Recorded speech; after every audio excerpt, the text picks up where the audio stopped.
Mi nombre es Tomás Collos, trabajo en APRESID como coordinador técnico zonal de Sistema Chakras y hoy tengo el gusto de presentar este taller. Este taller está enmarcado dentro de la red de maíz tardíos de APRESID. La red, para los que no lo conocen, tiene como finalidad generar información para la toma de decisiones en fechas de siembra tardía de maíz, sin cultivo antecesor invernal. Y específicamente estamos trabajando en cómo se comportan los diferentes genotipos en estas fechas, cómo es la respuesta a la fertilización nitrogenada, cómo se comportan diferentes genotipos a diferentes densidades de siembra y cómo es el comportamiento de diferentes genotipos frente a roya y tizón. Para poder cumplir con todos estos objetivos, la red tiene una estructura básica que está compuesto en primer lugar por miembros de APRESID que ponen sus campos y su maquinaria para la experimentación. También cada sitio de experimentación tiene un encargado, un ensayista, un ingeniero agrónomo que generalmente pertenece al grupo regional de APRESID, que es quien lleva adelante un protocolo unificado para todos los sitios. También la red cuenta con una coordinación general desde APRESID que trata de articular todos estos actores para generar la información con una alta calidad. Y por otro lado, un grupo de expertos que hoy nos acompaña Lucas, pero también está Brenda Gambín en este grupo, que nos ayuda en la formulación de protocolos y análisis de datos. Así que bueno, aprovecho para presentar a Lucas, quien nos va a dar la disertación. Lucas es ingeniero agrónomo, recibido en la Facultad de Buenos Aires, en la Universidad Nacional de Buenos Aires. Es investigador de CONICET, profesor titular de la Cátedra de Sistema de Cultivos Extensivos, Cereales y Oleaginosas de la Facultad de Ciencias Agrarias, Universidad Nacional de Rosario. Miembro del comité editorial de Crop Science, Field Crop Research y Agronomy Journal. Así que bueno, Lucas, te dejo con el... disculpame un segundo. Recuerden que está prohibido fumar, apaguen sus celulares o pónganlo en vibrador y mantengan el orden en la sala. Al final va a haber un espacio de preguntas que a medida que vayan levantando la mano la vamos a ir contestando. Así que ahora sí. Bueno, hola a todos, gracias por levantarse temprano. Primero y principal, si hay alguna pregunta puntual en la mitad de la presentación, alguien levanta la mano y la contestamos rápido, ¿sí? O sea, y la idea es que sea lo más informar posible. Yo les voy a mostrar los resultados y después los podemos discutir y demás. No es una charla en la cual yo vaya a darles recomendaciones de cómo manejar maíz tardío, sino directamente vamos a ver qué dieron los ensayos el año pasado. ¿Está bien eso? Hay una red en la cual vamos a ver los resultados que incluso acaban de salir de la gatera, o sea, acaban de salir y no están incluso todos los sitios totalmente cosechados, así que ahora vamos a ir viendo qué dato está, qué dato no está y qué conclusiones podemos sacar de lo que está. ¿Está bien eso? Bueno, mi nombre es Lucas Borras, vamos a hablar de maíz tardío. Primero, no quería dejar de mencionar, ¿me escuchan bien de todos lados? No quería dejar de mencionar un punto, ¿no? Que es la importancia de maíz tardío en el sistema de producción argentino. Este es un gráfico que sale de la Bolsa de Comercio, ¿no? En el cual tenemos los distintos años, la producción total del país que va variando, los últimos años 3,5 millones de hectáreas, casi 4, pero lo importante de acá es que la partecita esta, bueno, naranjita, amarillita, como quieran verla, en comparación a la azul, va creciendo cada vez más como porcentaje y hoy se dice que el sistema argentino tiene un 65% del maíz sembrado como maíz tardío. Y ahora hay que ver eso de maíz tardío y maíz de segunda, ¿sí? Maíz tardío sería después de un barbecho del cultivo anterior, maíz de segunda es sobre un barbecho de trigo o de algún cultivo invernal. Simplemente como para que tengamos algunas definiciones en mente, ¿está bien? Y básicamente sería un maíz que está sembrado fin de noviembre, diciembre, enero, como para restringirlo, comparado con una fecha de siembra normal que siempre teníamos en septiembre, octubre, por lo menos para la zona centro. En el norte, obviamente, esa fecha es totalmente distinta. Así que bueno, la gran verdad es que el sistema de producción argentino cambió mucho en los últimos años, está cambiando cada vez más, y el arrancador de todo eso fue la tecnología BT, ¿no? Ventajas. No quiero aburrirlos con esto, de verdad son las ventajas que están en la presentación de hace bastante, pero una herramienta para diversificar riesgos, una opción para tipo de suelo por ahí más limitantes en cuanto a agua. Estamos poniendo el periodo crítico o la etapa de floración no en diciembre, enero, sino directamente en febrero, que tiene una pequeña mayor probabilidad de lluvia que diciembre, enero, y tiene una pequeña menor demanda diaria de agua por menor temperatura y menor radiación, que diciembre y enero sobre todo. Esa pequeña plus de un lado y plus del otro, negativo del otro, pero tiene menos demanda, genera un estatus hídrico del cultivo que es un poco mejor. Los rendimientos potenciales son teóricamente menores, pero la estabilidad es mucho mayor. Con eso me lleva a que la principal ventaja, no sé si está puesta ahí o no, pero la principal ventaja es la estabilidad de los rendimientos, y ese fue el inicio de empezar a pensar en los maíces tardíos como darle por ahí no potencial, pero estabilidad al sistema. Desventajas, la principal desventaja, además de menor rendimiento potencial, por lo menos teórico, es sobre todo humedad cosecha. Hay varias desventajas, pero humedad cosecha podría ser quizá una de las más importantes. Los argentinos estamos muy acostumbrados a cosechar seco. El maíz llegaba aquello en marzo y esperábamos un tiempito más y lo cosechábamos seco. Bueno, hay este tipo de maíz de vez en cuando entramos en un sistema en el cual ya no cosechamos más seco. Bueno, historia de la red de maíz tardío. La red arranca en 2011-2012 en esa campaña, y la red arranca con una pregunta bien simple, que es: ¿qué híbridos son los mejores para fechas tardías en base a rendimiento y humedad cosecha? Esa fue la pregunta inicial. El primer año nos enfocamos a una red con un determinado protocolo, un ensayo comparativo. Bueno, hoy por hoy nos fuimos diversificando de eso, ¿sí? En el medio surgió la pregunta de, bueno, ¿y el manejo de nitrógeno cómo es? Una vez que teníamos la red de ensayo comparativo de rendimiento, empezamos a ver otras preguntas. Bueno, ¿el manejo de nitrógeno cómo es? Y hicimos un par de ensayos en los cuales vamos variando la dosis de nitrógeno para entender un estilo de respuesta, modelo de respuesta de nitrógeno de suelo más fertilizante. Y el último año, eso lo venimos hace 2 años ya, y el último año incluso le aumentamos 2 preguntas que cada vez que veníamos a esta charla había y hay todo el tiempo, que es uso de fungicidas, ¿sí? Y manejo de densidad. Así que hoy vamos a ver de verdad 3 preguntas. Elección de genotipo, vamos a ver qué genotipos entraron en la red y demás. Vamos a ver la parte de fungicida, qué respuesta hubo y si hubo respuesta. Y manejo de densidad, en algunos sitios se cambió la densidad específicamente para ver qué opciones, ¿sí? Si nos conviene bajar la densidad. Hay muchas preguntas sobre reducción de densidad. Bueno, vamos a ver si es racional o no es racional. ¿Está bien eso? Entonces, esta es una foto que la muestro porque es de uno de los sitios del primer año, ¿sí? En el cual lo que vemos, y es básicamente el diseño del ensayo, son parcelas que son grandes, ¿no? 100, 200 metros por 6 o 8 surcos de largo, cosechadas y sembradas con la tecnología del productor, y en cada sitio, cada genotipo está repetido 2 o 3 veces. O sea, para tener un análisis estadístico confiable necesitamos repeticiones por sitio. En general, casi todos los años estamos hablando de 14 a 20 sitios. Este año tenemos 20 sitios, en donde en cada uno hay 2 o 3 repeticiones por genotipo. Estos son los datos de las 3 campañas anteriores, ¿sí? Estos son los datos de qué genotipos se testearon en el 2011-2012, el 2012-2013, 2013-2014, y los sitios, son los puntitos rojos, no sé si lo llegan a ver de allá atrás, pero son los puntitos rojos de en dónde se centra la red. Bueno, la verdad es que la red agarra la zona central, de Ruta 5, medio para el norte, hasta mitad de Córdoba, un poco para el sur, y mitad de Santa Fe, un poco para el sur. ¿Está bien eso? Que es un poco la zona central de... Sí, la zona central. Estos son los genotipos que entraron y las empresas que entraron en la red este año. Así que vamos a ver los resultados de rendimiento, sería lo nuevo, los resultados de rendimiento de este año. Y tenemos un par de genotipos de ACA, uno de Advanta, uno de Morgan, uno de Nidera, un par de Dow y un par de KWS. ¿Está bien? Estos son los sitios de este año. Como ven, la ruta 5 debe estar medio por acá. Y agarra toda la parte central y hay... En general agarra la parte central. Estos son... Dale, sí. Monsanto hubo un problema técnico que puso uno y... Y un problema de logística con la entrega de la semilla, no llegaron y está, en realidad está evaluado en la mitad de los sitios, pero para este análisis no lo pusimos, lo vamos a poner en el análisis final. porque venía no estando llegó todos los años y hubo un problema de logística con la semilla y no entró. Pero en general venía estando todos los años.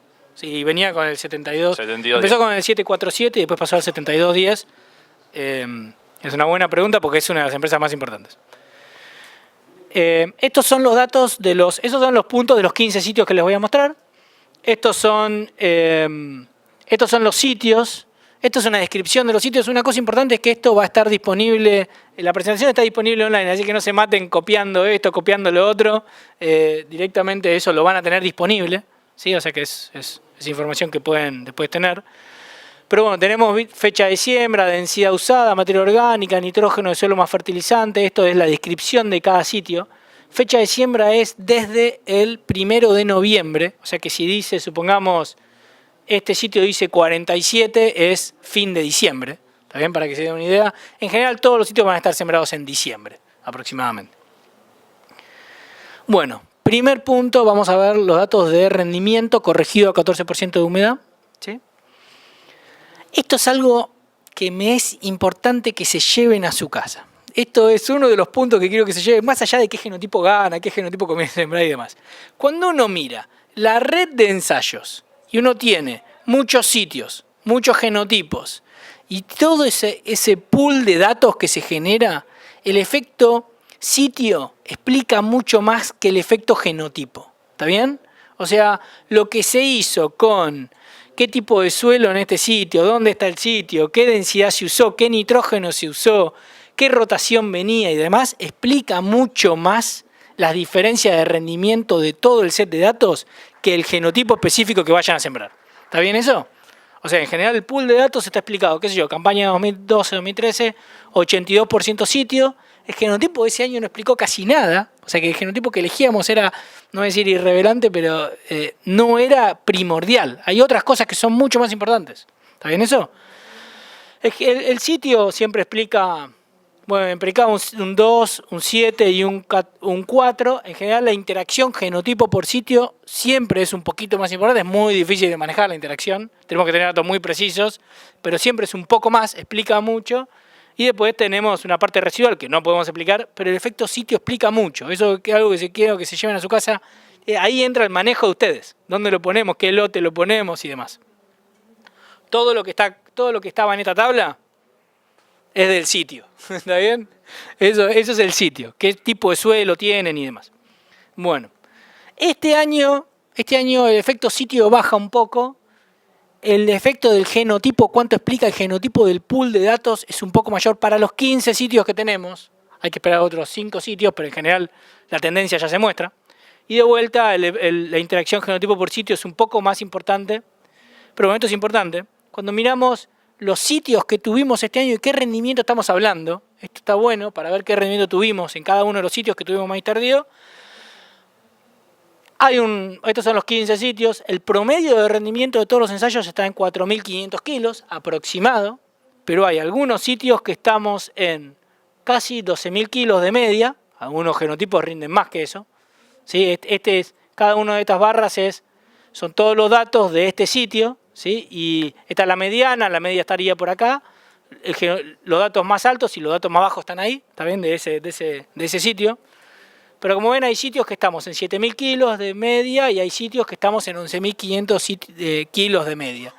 Eso es un poquito distinto que los últimos años. En los últimos años veíamos que algunos sitios estaban en 13.000, 14.000 kilos y había algunos que estaban un poco menos de rendimiento, con lo cual es posible que eso generaba que el efecto sitio sea un poco más importante que lo que es este año, con lo cual nos da una idea, o sea, nos da más poder de ver cuestiones de genotipo también, eso es una gran verdad. Esto lo muestro, es el efecto genotipo de las campañas anteriores. Y esto lo muestro porque después está disponible. Hay genotipos que por ahí uno está pensando en sembrar un genotipo que este año no está en la red, pero estuvo en las veces anteriores. Bueno, tienen un dato para ir a buscarlo y mirar cómo fue. ¿Está bien eso? ¿Esto qué es? Esto es campaña 2011-2012. Estos son todos los genotipos que se sembraron en esa campaña. Estos, los kilos, está como datos positivos y datos negativos, es la media de todos los genotipos en todos los sitios y después hay algunos genotipos que se paran por arriba y otros genotipos que se paran por abajo. Bueno, el que está por arriba, que dice más 608, es la media de todo y está por arriba 608 kilos. El que está por abajo es la media menos 658 kilos. Con lo cual, lo que vemos es que en ese año el genotipo, el mejor genotipo y el peor genotipo en cuanto a rinde, ¿sí?, le sacó 1.200 kilos aproximadamente. ¿Está bien eso? El análisis estadístico un poco lo resuelve así. Estos son los datos del año anterior, o sea, son los datos de los 3 años anteriores.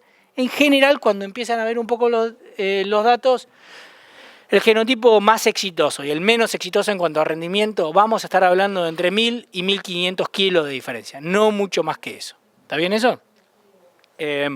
Hay algunos que están en negrita, que están marcados porque son genotipos que se fueron repitiendo a lo largo de la red, como para ver un poco la consistencia y demás.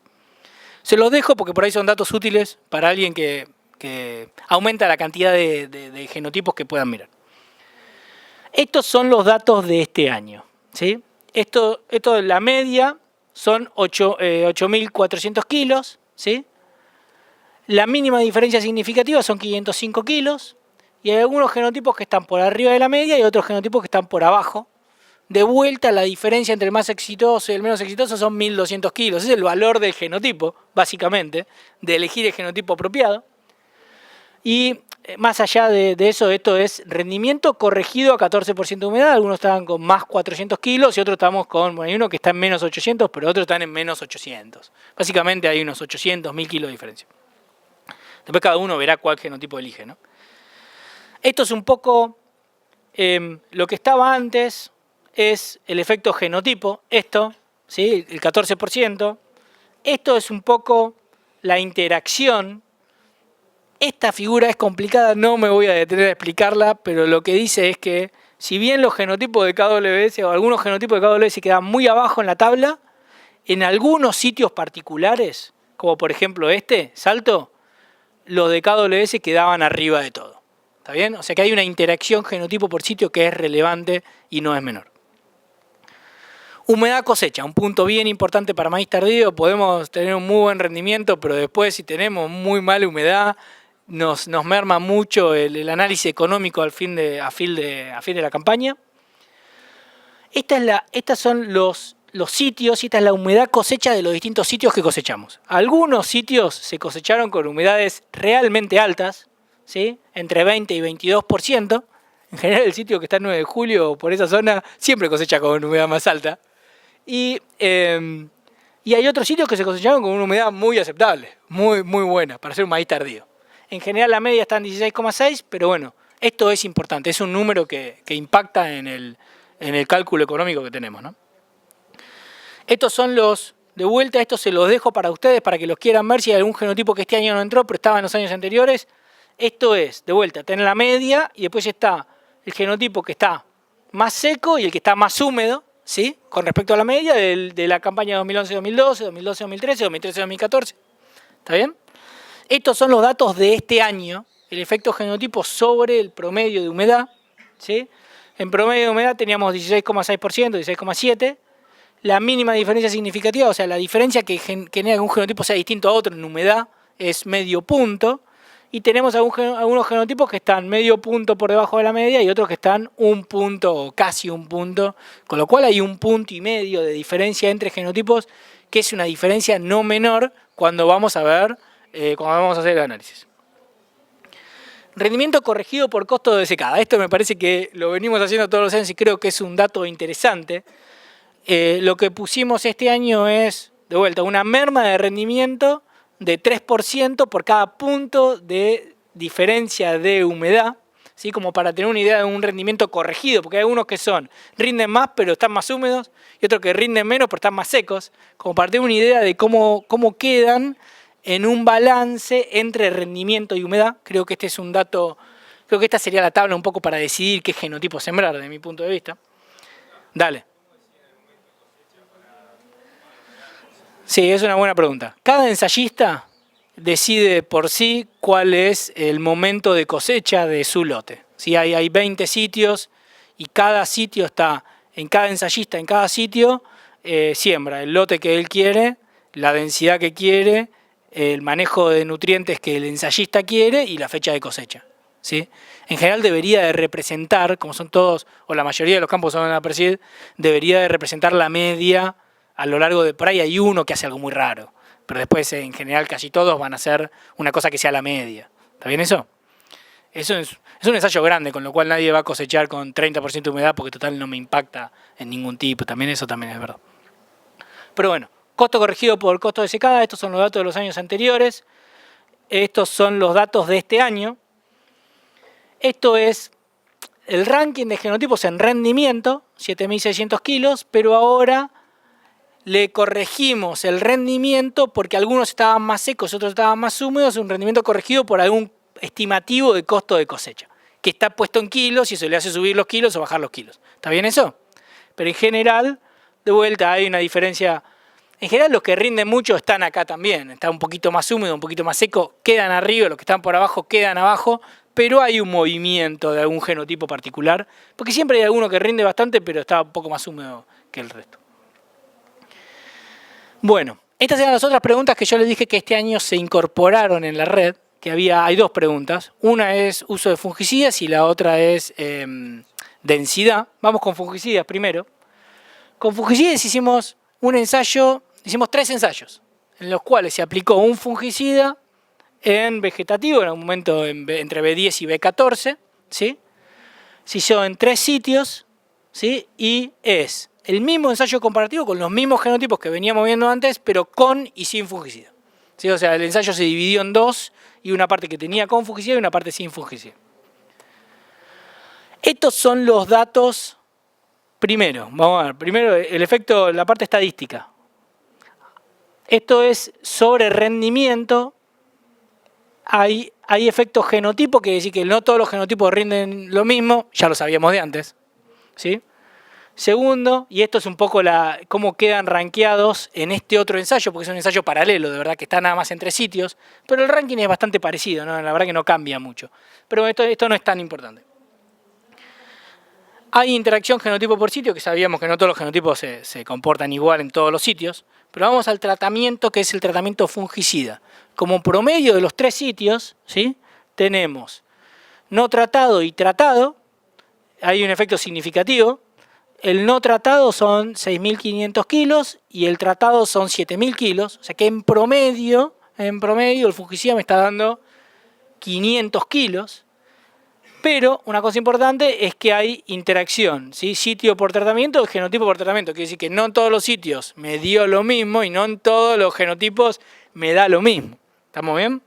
Con lo cual, cuando miramos sitio por tratamiento, vemos que hay un sitio que es Rafaela, que es el que está más al norte, que el efecto del tratado y no tratado, tratar da bastante más. Hay uno que es el que está más al sur, que no da casi nada, y hay uno que es intermedio. ¿Está bien eso? Un poco para desglosarlo. Esto es algo incluso más interesante, que es el efecto del fungicida sobre el genotipo particular que estamos evaluando.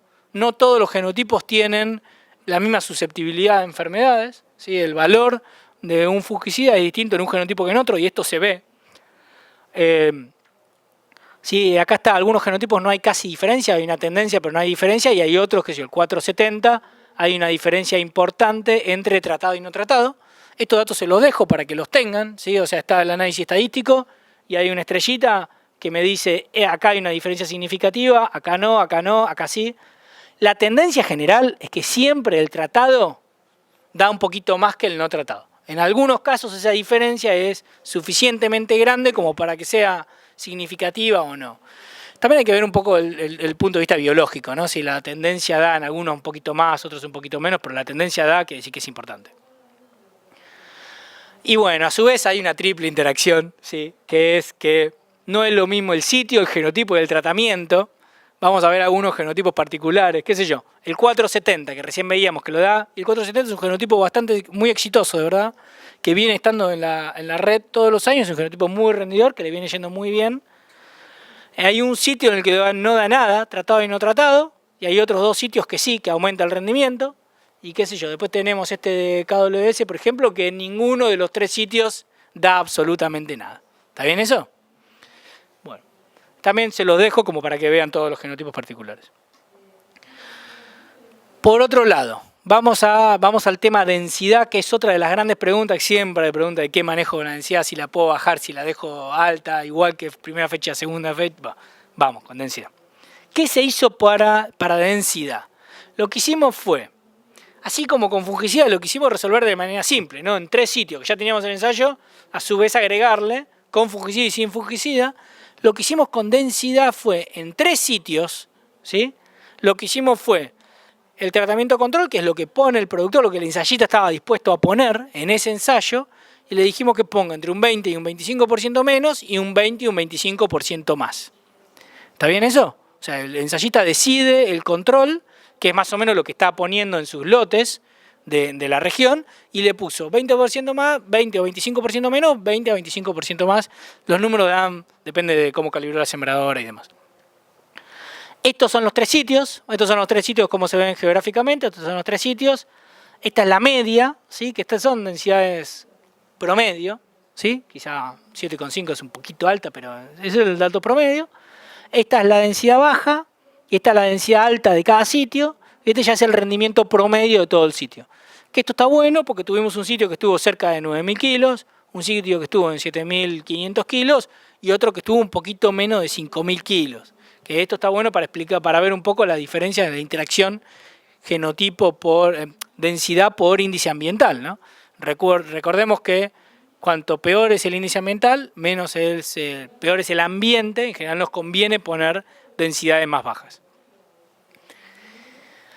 Bueno, en este ensayo, en un tema importante, en este ensayo no se puede hacer un análisis con los 3 sitios como hicimos con fungicida, ponerlo todo junto.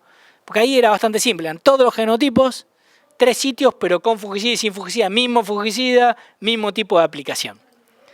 Acá no, porque cada densidad, el control es distinto entre los 3 sitios. Porque cada productor, o sea, cada sitio, cada ensayista decidió un control, así que no podemos meter todo junto en el análisis, vamos a ver los 3 sitios por separado. ¿Se entiende eso? Primero, Godoy. Los genotipos son distintos en su rendimiento, que están acá. Las densidades son distintas en su rendimiento y los genotipos se comportan igual, no hay interacción. Quiere decir que no cambia el ranking, todos los genotipos responden igual a la densidad. Esto es el ranking de genotipos y este es el ranking de densidades. ¿Sí? Acá la promedio era 69.000 plantas, la alta era 83.000 y la baja 55.000 plantas. De esas 3, la que más rinde es la de 83.000 plantas, ¿sí? Con 8.900 kilos. Ahora, estadísticamente rinde más, pero biológicamente la diferencia no es tan grande, ¿sí? Pasar de casi 83.000 plantas a 55.000 plantas, casi 30%, de 30.000 plantas menos, pasamos de 8.900 kilos a 8.500 kilos. La diferencia de 30.000 plantas es una diferencia en rinde muy baja. Estadísticamente puede ser significativa, pero en rinde es baja. ¿Se entiende eso? Quiero que eso se lleve en la cabeza. Estos son los datos de cómo fue cada genotipo y demás para distintas densidades. Esto también se lo dejo para que lo miren tranquilos en su casa, si quieren, obviamente. Esto es el otro sitio, esto es POSE. Hay un efecto genotipo, los genotipos rinden distinto, pero no hay efecto densidad y no hay interacción genotipo por densidad. Las 3 densidades, o sea, la que más rinde es 92.000 plantas, la otra de 75.000 y la otra de 57.000. Las 3 rinden medianamente lo mismo. La diferencia es más o menos parecida a la anterior, ¿no? 400, 500 kilos para las 30.000 plantas de diferencia. Esta vez estadísticamente no da, pero biológicamente es muy parecida a la respuesta. ¿Sí? Dale. Sí. Sí, mira, vamos a ver el tercer caso. Vamos a ver el tercer caso. El tercer caso es el caso en el cual, estos son los datos de ese sitio. Este es el sitio en el cual teníamos el menor índice ambiental. Viste que teníamos uno de 9.000, uno de como 7.000 y uno de 5.000. Bueno, este es el sitio en el cual teníamos el peor ambiente. De vuelta. Y acá tenemos efecto genotipo. De vuelta, los genotipos rinden distinto. Hay un valor del genotipo, ¿sí? Hay un efecto densidad y hay una interacción genotipo por densidad. Vamos a ver las densidades. Bueno, los genotipos están acá, son distintos. Efecto densidad, hay la densidad que más rinde es la de 65.000 plantas, después le sigue la de 52.000 plantas y te queda última la de alta densidad. Con lo cual, si uno hace una curva, ¿sí?, en los otros casos tendía a tener más rendimiento en la más alta, que por ahí económicamente no me conviene porque la diferencia de 30.000 plantas o 40.000 plantas en esos pocos kilos por ahí no me conviene. Incluso es muy posible que me convenga ponerla más baja. Eso lo podemos ver ahora en la discusión. Pero en este caso, que es el peor ambiente, me convenía la densidad intermedia y ni la alta ni la muy baja tampoco. ¿Está bien eso? Bueno. Estos son, como hay interacción genotipo por densidad, qué sé yo, este genotipo, por ejemplo, fue igual en las 3 densidades. Este genotipo tuvo, este 3710 tuvo el mejor rendimiento en la densidad intermedia, y después hay algún genotipo que por ahí tiene, en las primeras bajas es igual y después cae un poquito. Bueno, estadísticamente da eso. ¿Está bien eso? Bueno. Después de todos estos datos, no sé cómo venimos por el tiempo, pero creo que los 3 puntos que me gustaría resaltar de esto, ahora vamos a la discusión, pero que me gustaría resaltar es, primero, que los genotipos, bueno, ganadores en cuanto a rendimiento, no hay mucha discusión. En general son los genotipos que ganan con rendimiento corregido, es un balance entre rendimiento y humedad. Estos son los genotipos que están en el top, o sea que no son diferentes entre sí, son los que más rinden, es el grupo, como si fuera el clúster más rendidor, ¿sí?, que son el Dow 505, el Advanta 8112, el Dow 508, el AK 470 y el Avalon, el de Morgan. En general hay algunas cosas que se ven de años anteriores, ¿no? El Advanta 8112 ya había venido muy bien del año anterior, podemos ver la tabla, y el 470 venía muy bien, y había uno de Dow que también venía muy bien, pero bueno, esos son los datos. El fungicida generó en promedio 450 kilos más a través de todos los sitios, todos los genotipos, ¿sí? Pero esta diferencia es dependiente del genotipo del sitio. Los datos permiten estudiar en qué situaciones me va a convenir. Yo, si fuera productor, lo que estaría mirando mucho es el efecto G-genotipo, la interacción genotipo por fungicida, porque hay algunos que me va a convenir poner un fungicida mucho más. Había algunos que había más de 1000 kilos de diferencia entre tratado y no tratado, ¿sí? Y en otros la diferencia eran de 50, 100 kilos. Y en algún genotipo la diferencia era de 1000 kilos promedio de 3 sitios. O sea que es una diferencia no menor. ¿Está bien eso? Dale. Además de la respuesta por la enfermedad en sí, ¿se pudo apreciar alguna ventaja en fortaleza de caña? No sé, quizás los ensayistas. ¿Algún ensayista que haya? Matías. Sí. En general hay una respuesta un poco positiva a estructura de planta y permanencia de caña con fungicidas. Eso es una respuesta normal del uso de fungicidas, que la planta va a usar menos sus carbohidratos del tallo y eso va a generar que la caña quede un poco más parada, que la planta quede más parada. Si se vio acá o no se vio, no lo sé, pero esa sería la respuesta general que uno esperaría. Porque uno tiene que pensar que la enfermedad va aumentando a lo largo del ciclo y cuando nos vamos quedando con plantas muy enfermas, usan mucho más los recursos del tallo de lo que otra planta no lo usaría, y la estabilidad de caña está muy relacionado con cuántos carbohidratos te quedan en el tallo, ¿sí? O sea, si un dato interesante es que cuando uno llega a floración en maíz, uno tiene de carbohidratos solubles no estructurales, 45% del tallo es azúcar para removilizar. A madurez fisiológica eso siempre baja. Un genotipo va a bajar más, un genotipo va a bajar menos, pero siempre baja. Madurez fisiológica es bien variable de acuerdo a las condiciones ambientales. Vamos a estar entre 10 y 35%, ¿está bien? Pero bueno, una condición que sea de sequía durante el llenado o una condición de fungicida, perdón, de enfermedad, me va a generar que se use más. Y cuanto más carbohidratos se usan, la probabilidad de tener problemas de caña aumenta groseramente. ¿Está bien? Hay un experimento muy bueno que se había hecho, que era inyectar patógenos en el tallo. y se hacía con plantas que estaban con pocos carbohidratos y con plantas que estaban con muchos carbohidratos. En la planta que estaba con muchos carbohidratos, los patógenos no evolucionaban. En las plantas que tenían pocos carbohidratos, el patógeno evoluciona rápidamente y te genera problema de caña. ¿Está bien?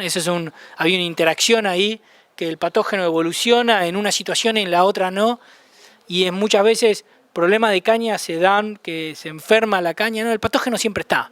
La cuestión es si tiene la capacidad de crecer dentro de la caña o no. Si hay menos carbohidratos va a crecer más. ¿Está bien? No sé si respondí, pero bueno. El último punto, ¿sí?, es en cuanto a densidad, y creo que es un dato bastante concreto, ¿no?, que no hubo un claro aumento de rendimiento producto de mayores densidades. No hubo un sitio de 12.000 kilos con las densidades, ¿sí? Un sitio era de 8.500 kilos, otro de 7.000 y otro de 5.000. No hubo ningún caso en que tengamos un índice ambiental de 12.000, lamentablemente se dio así, ¿sí? Pero en promedio, cambios de 5,5 a 8 plantas por metro cuadrado generaron un aumento de rinde limitados, ¿sí? Independientemente si fueran estadísticos o no, los rendimientos no aumentaron de manera grande. Fueron aumentos limitados de quizá 200 kilos, 300 kilos, 500 kilos. Pero más que eso no, en ningún caso.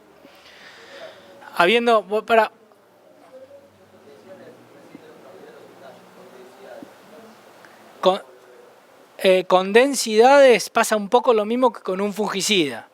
Cuando nos pasamos de densidad, la planta va a usar sus carbohidratos más durante el llenado, y el problema de caña muchas veces está asociado también a patógenos que entran en la caña porque estamos poniendo una densidad que genera mayor uso de recursos durante el llenado, que es lo que quizá le convendría a ese genotipo. Está bastante relacionado. En general, densidades más altas van a usar carbohidratos solubles más que densidades más bajas durante el llenado.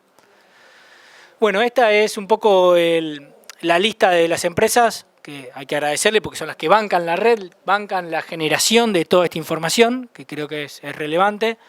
Están las empresas, ACA, Advanta, Nidera, BAF, Morgan, Dow, KWS y Profertil. Profertil banca un poco la parte de nitrógeno. BAF ayudó en la parte de fungicidas. Estos son todos los sitios con los distintos ensayistas a los que hay que agradecerles porque son ellos los que hacen los ensayos, los llevan a cabo, se ponen el hombro para generar los datos de base, y a su vez hay un coordinador general que es Jerónimo, que es el que compila todos los datos y nos lo pasa a nosotros para el análisis. Es importante recalcar que hay una parte del año en el cual todo tiene que estar bastante aceitado, porque hasta hace un mes había solamente 5 sitios cosechados, hasta hace 2 semanas de repente estaban los 15 sitios cosechados, y en los últimos 10 días hicimos todo esto que era con los datos. O sea, en la última parte ahí tiene que estar bastante aceitado todo. Hay sitios que todavía no fueron cosechados, y eso es algo bien importante. Hay un informe final de todo esto que va a estar dentro de un mes aproximadamente, y esto lo dejo porque el informe final lo tienen que pedir, a los miembros de APRESID les llega, a las empresas que pertenecen a APRESID les llega una copia, pero a los que no, anoten el email el mío, o el de Brenda Gambino, o el de Tomás Collos, para pedirles el informe final, que de acá a un mes tiene que estar con todos los sitios, con todos los genotipos evaluados. También eso es algo importante, y ahí va a estar lo de elección de genotipo, fungicida, densidad y nitrógeno. Sí, los que quieran una versión digital la vamos a subir en la página de APRESID de acceso libre, así que apenas esté publicado también va a estar en la página digital. El que quiera la revista impresa nos las pide y se la mandamos. Pero un poco es eso, la charla, era un poco mostrar los resultados de la red en cuanto a qué dio. Ahora vamos a ver si hay preguntas. Si esperamos un minuto, porque así escucha a la gente que está por ahí viéndolo por la web. Si hay alguien a las 9 de la mañana después de la fiesta de anoche, pero bueno. Lucas, una consulta respecto al momento de cosecha. Pues yo hice algunos ensayos, me ha tocado cosecharlos muy húmedos con 25% de humedad. Vi que vos tenés algunos con 22, 23. Cuando vos cosechás con esa humedad arriba del 20% y lo corregís a seco, Si esperás que el híbrido se seque en el campo a 16, algo más razonable, ¿te puede afectar algo, variar algo el resultado del ensayo? Te puede variar producto de que algún genotipo se va a caer más que otro. Eso sin duda. No te va a variar producto de que haya una merma en el peso de grano. ¿Sí? Viste que por ahí viene un poco de ese lado el tema de si el grano respira un poco y pierde peso. Yo de una te voy a decir que no, las evidencias no muestran eso. Incluso hicimos con Apresida, con José Luis Orsini, con la gente de Calvi, hicimos un ensayo testeando eso, porque era algo que estaba en el medio productivo. Hicimos un ensayo y ¿qué terminamos descubriendo rápidamente? Y lo hicimos con estufa y valor real de peso seco y no todo estimado con medidor de humedad. Con estufa no encontramos pérdida de peso seco. Con medidores de humedad es como que sí lo encontrás, porque a altas humedades algunos los medidores miden mal. De vez en cuando, qué sé yo, vos vas y medís con el medidor 30% de humedad, parecía un valor. Este genotipo 30% de humedad, es muy posible que en humedades muy altas el medidor te subestime, o sea que tenga 33-34% de humedad.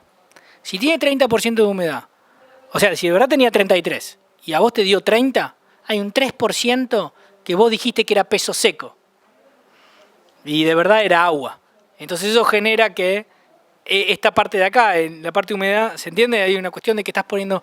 Eso lo vimos y lo vimos... El ensayo estuvo muy bueno porque hicimos estufa y balanza y después lo hicimos con varios medidores. Y algunos medidores que vienen calibrados para alta humedad y hay otros medidores que no vienen calibrados para alta humedad. Tienen directamente una curva, como si fuera una curva patrón adentro para altas humedades, y otros que no, otros que te dicen usar la misma curva, ¿viste? Para humedades de 8% a 35%. Y bueno, hay un error importante en la parte en las humedades altas. ¿Sí? Bueno, me dicen los chicos que hay tiempo para una pregunta más. Más que una pregunta, un comentario sobre esto. Nosotros hacemos en nuestra red de ensayo,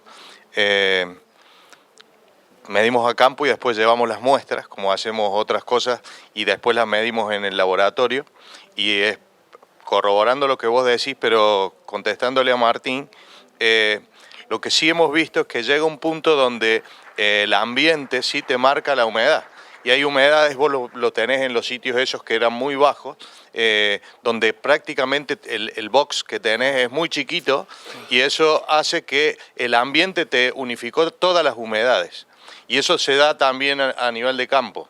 Llega un punto donde no baja más la humedad o la pérdida es absolutamente mínima y donde vos ya tenés que cosechar. Que puede estar en 15, puede estar en 16 o puede estar en 14. Y de ahí, si vos esperás 20 días, 25 días, en el campo no pasa.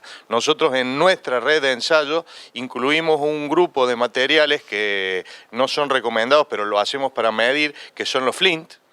Y ahí es donde se marcan las diferencias porque tienen una estructura de espiga y una estructura de grano totalmente distinta. Sí, perfecto, eso está buenísimo aclararlo. Hay una cosa importante, que es las diferencias de humedad entre genotipos se maximizan cuando vemos datos de entre 20 y 25%. De un ensayo que lo cosechamos con 23% de humedad es buenísimo para ver qué genotipo viene bien seco y viene bien húmedo. Un ensayo que lo cosechamos con 14% de humedad, todos los genotipos tienden a igualarse. O sea que las diferencias se dan, eso lo habíamos mostrado creo con los datos del año anterior, los genotipos son más diversos, o sea, son más distintos, o podés captar qué genotipo es realmente húmedo y no, con humedades más altas que con humedades más bajas. No evaluamos tasa de secado. Eso, si me querés mandar un mail, tenemos un ensayo que hicimos para un montón de genotipos comerciales, 2 sitios en temprano y 2 sitios en tardío, un montón de estos mismos genotipos comerciales con la gente de CREA y de CREA Sur de Santa Fe, y te lo podemos mandar porque tenemos tasa de secado, tiempo a madurez fisiológica, porque hay algunos que llenan por más tiempo y después secan muy rápido, y otros que a madurez fisiológica llegan rápido, pero después secan muy lento, hay un poco de todo. Humedad cosecha es cuando cosechamos, no sabemos qué pasó, si fue largo de ciclo o fue tasa de secado, ¿se entiende? Pero eso, mandame un mail que lo tengo.